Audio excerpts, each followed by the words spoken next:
Secretary of State, Antony Blinken.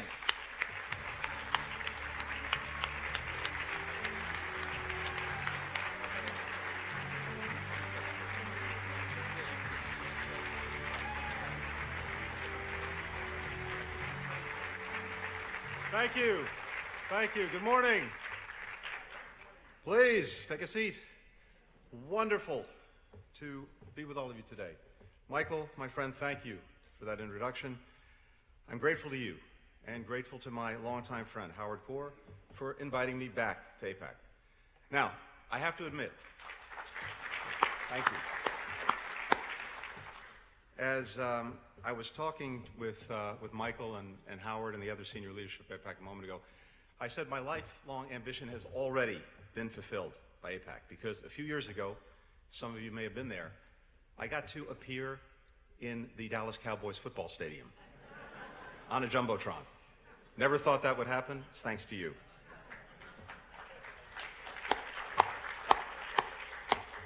So I am honored to be here with hundreds of fellow friends of Israel from across our country. It's great to be with colleagues from the Hill. I know that it's during the course of the day and maybe even this morning, Chairman Menendez, Senator Barrasso, Chairman Diaz-Balart, Congresswoman Wasserman Schultz, among others, representing the continued bipartisan support for the U.S.-Israel relationship. Last month, we marked 75 years since the founding of the State of Israel.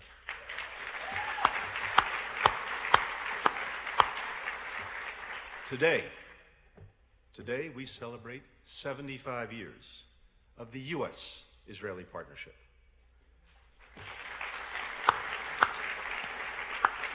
Now, you all know this very well. That partnership touches on every aspect of our lives, from security to business, from energy to public health. Our ties have not only delivered for one another, but for countries around the world, making deserts bloom, developing the clean energy technologies of the future, producing vaccines, charting the future of space exploration, and so much more. And the depth and breadth of that partnership between our governments is matched only by the strength of the ties between our peoples. This partnership between the United States and Israel is indispensable, but it was not inevitable.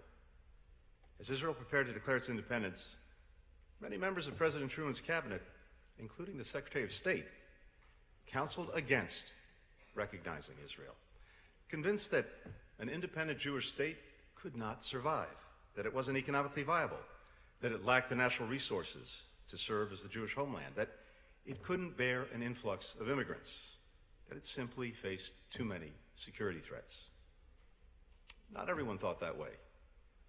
My grandfather, Maurice Blinken, who founded the American Palestine Institute after the Second World War, initiated a report before independence that argued that the Jewish state was indeed possible, that it would in fact be easier to support 2 million Jews than the present 600,000. That report helped convince many skeptics, including within the United States government. Others in the country similarly had faith in Israel's future and found the courage to speak out against the prevailing wisdom. Public servants like White House counsel Clark Clifford, who argued that Israel could be the first democratic government in the Middle East. Everyday Americans like Missouri businessman Eddie Jacobson, who convinced President Truman to meet with Chaim Weizmann, and of course, President Truman himself. President Truman never wavered in his decision to extend recognition to the new Jewish state. He said, and I quote, "I had faith in Israel, even before it was established. I knew it was based on the love of freedom, which has been the guiding star of the Jewish people since the days of Moses. I believe that it had a glorious future before it, not just as a sovereign nation, but as the embodiment of the great ideals of our civilization." Today, our partnership remains rooted in those shared ideals and that shared history. But its success depends on our commitment not just attending it, but renewing that bond and recommitting to the democratic values that are at its heart, and to do that each and every day. So today what I'd like to do is talk to you a little bit about what our administration is doing to strengthen the relationship between our countries at what is a historic moment for both of our countries and the world. And it's easy to throw about words like historic and unprecedented. But as President Biden says, we are genuinely living through an inflection point, a point that comes around every 6 or 7 generations, where the changes are so profound around the world that we have to find ways to navigate those changes together and to do it effectively. Now, we have to start from this. The U.S.-Israel relationship is underwritten by the United States' commitment to Israel's security. That commitment is non-negotiable. It is ironclad.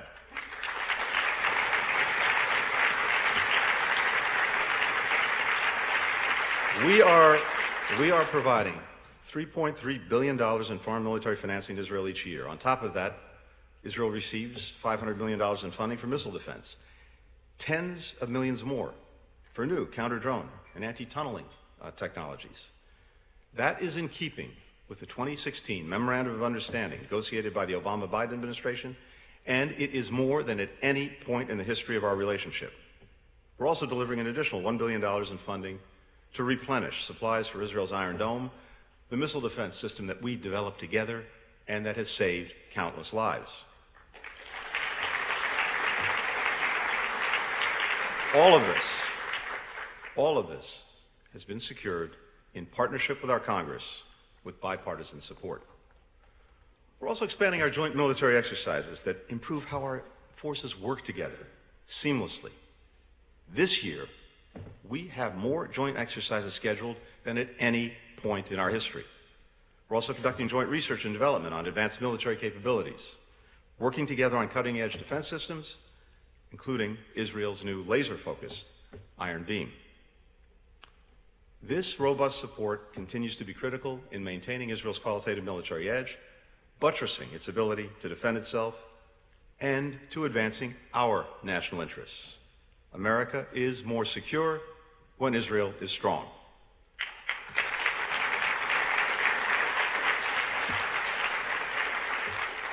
As we support Israel's defense, we are also pushing back, as you've heard, on the consistent, constant efforts to delegitimize Israel, which are aimed at undermining or isolating Israel's rightful place on the international stage.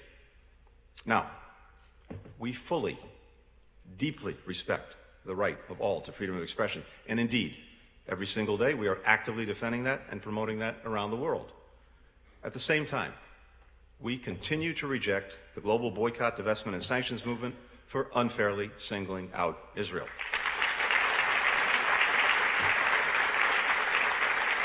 We are vigorously pushing back against anti-Israel efforts to exclude and target it at the UN Security Council, the Human Rights Council, and other forums around the world. And we're combating anti-Semitism, which we know fuels and intersects with hatred toward Israel. It is one of the oldest and worst scourges in our societies. It needs to be called out, it needs to be condemned, and it needs to be defeated everywhere in the world.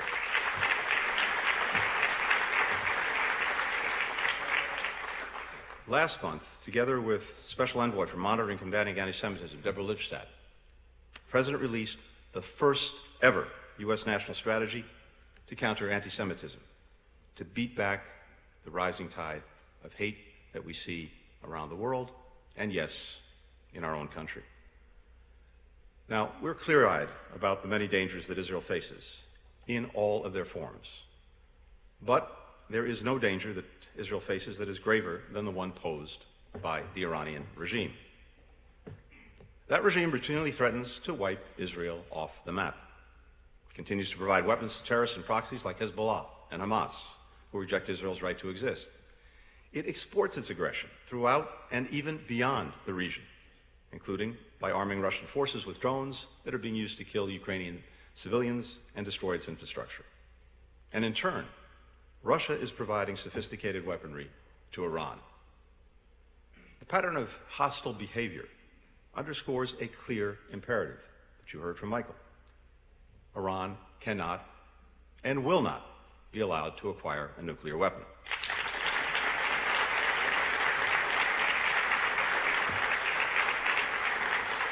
We continue to believe that diplomacy is the best way to verifiably, effectively, and sustainably prevent Iran from getting a nuclear weapon.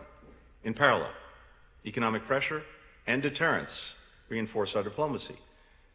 If Iran rejects the path of diplomacy, then, as President Biden has repeatedly made clear, all options are on the table to ensure that Iran does not obtain a nuclear weapon.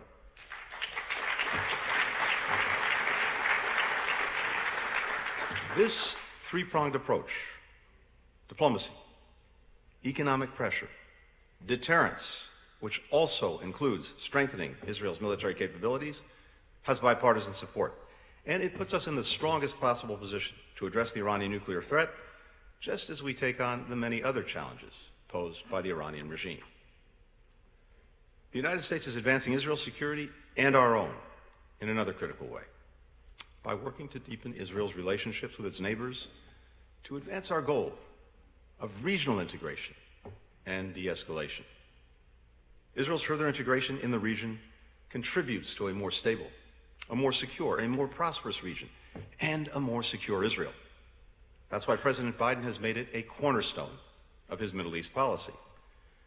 We will soon create a new position to further our diplomacy and engagement with governments, the private sector, non-governmental organizations, all working toward a more peaceful and a more connected region.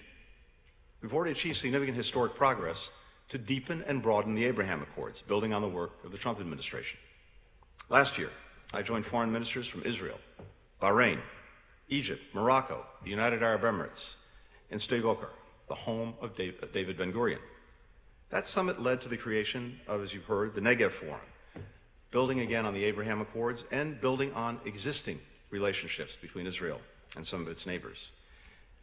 That forum is a regional framework that facilitates cooperation not only between governments, but also with businesses, with entrepreneurs, civil society, young people, on key issues that actually matter in the lives of people throughout the Middle East.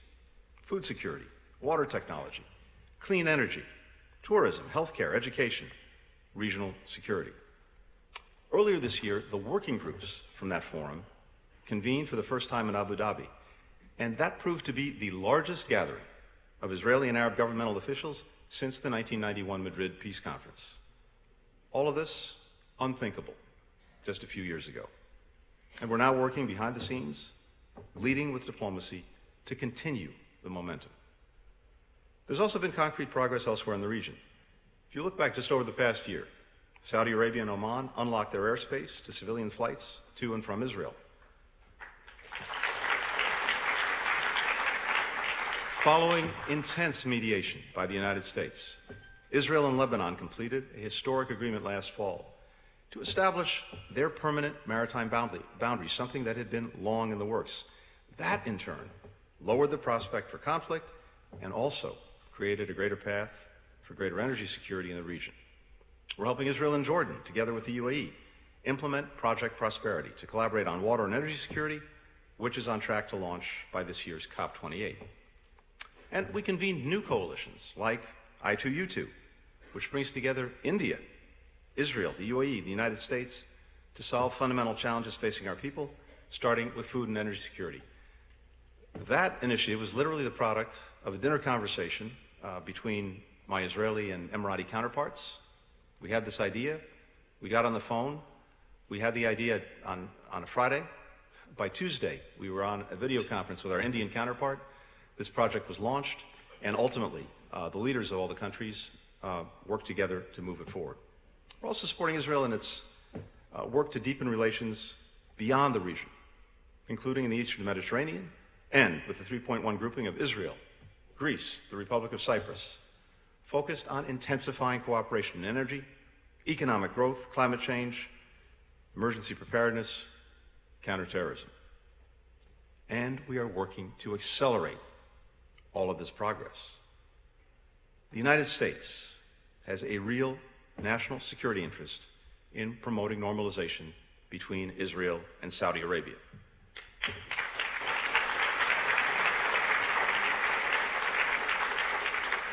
We believe that we can, and indeed we must, play an integral role in advancing it. Now, we have no illusions that this can be done quickly or easily, but we remain committed to working toward that outcome including on the trip I'm about to take this week to Jeddah and Riyadh for engagements with our Saudi and Gulf counterparts. A more integrated, prosperous, stable region serves the interests of Israel, it serves the interests of our regional partners, it serves the United States.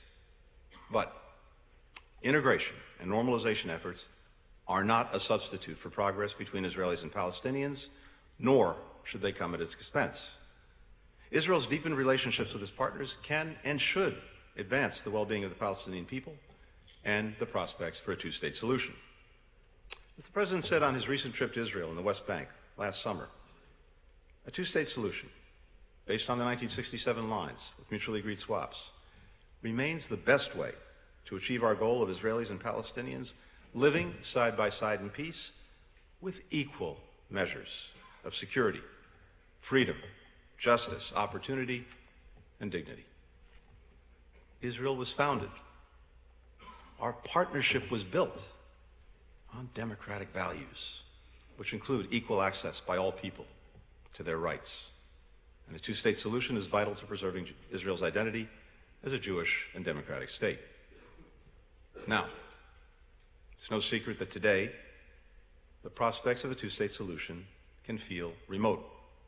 But we are committed to working with partners and with the parties to at least maintain a horizon of hope. In the immediate term, that means de-escalation, refraining from unilateral measures that increase tensions, that strengthen security cooperation to counter violence, and that improve daily life for the Palestinian people. That's what our diplomacy has been about in regional meetings in Aqaba and Sharm el-Sheikh, and with the help and support of Israel's longstanding partners, Jordan and Egypt. This work requires both parties to uphold commitments that they've made, including at those recent meetings. These talks represent critical steps to try to stem the violence and, hopefully, to rebuild frayed ties and begin the real diplomatic work necessary to resolve this conflict. Preserving a horizon of hope also means that we have to continue to reject, unequivocally, any actions taken by any party that undermine the prospects of a two-state solution. That includes acts of terrorism, payments to terrorists in prison, violence against civilians, incitement to violence. Over the past several years, we've seen a rising tide of horrific violence that's tragically and senselessly resulted in the loss of life of scores of civilians on both sides. That violence must end. Its perpetrators must face equal justice under the law. The recent acts of terrorism, including nearly 1,000 rocket attacks launched toward Israel over just 3 days, some of them targeting Jerusalem, demonstrate the daily threat under which Israelis are forced to live. The fatal event at the border with Egypt, which resulted in the deaths of 3 Israeli soldiers, is another tragic reminder of these daily dangers. Settlement expansion clearly presents an obstacle to the horizon of hope that we seek.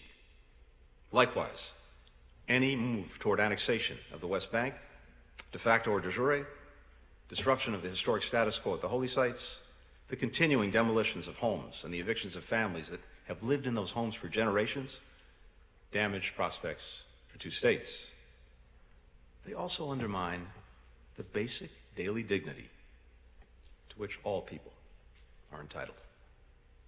It's not enough, of course, to simply discourage sides from taking steps that set back the prospect of two states.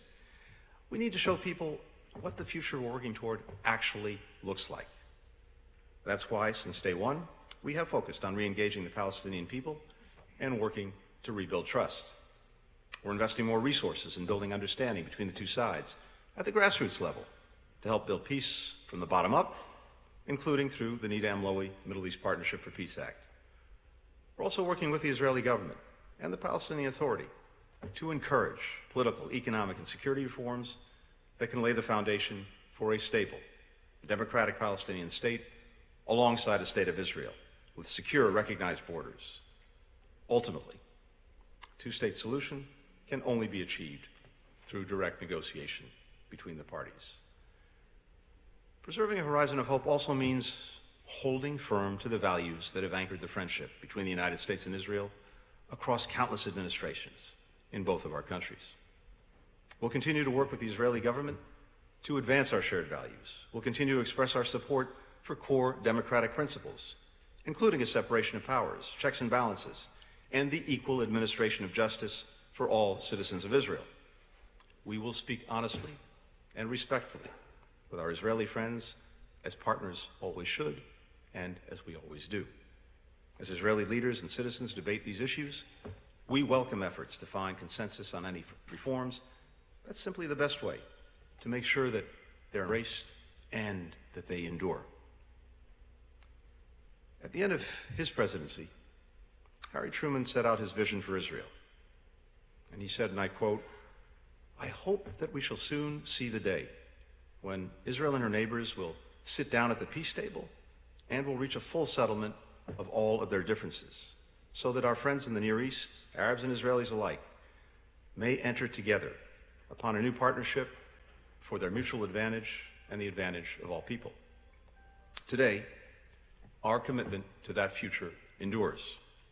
It's reinforced every day by men and women who believe in it, who are willing to do the hard work to make it a reality, who look at the future that others believe is impossible and instead see something that they believe is inevitable.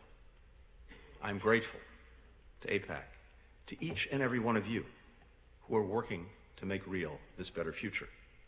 And I'm grateful, as always, for the opportunity to speak to you today. Thank you very much. Thank you. Thank you.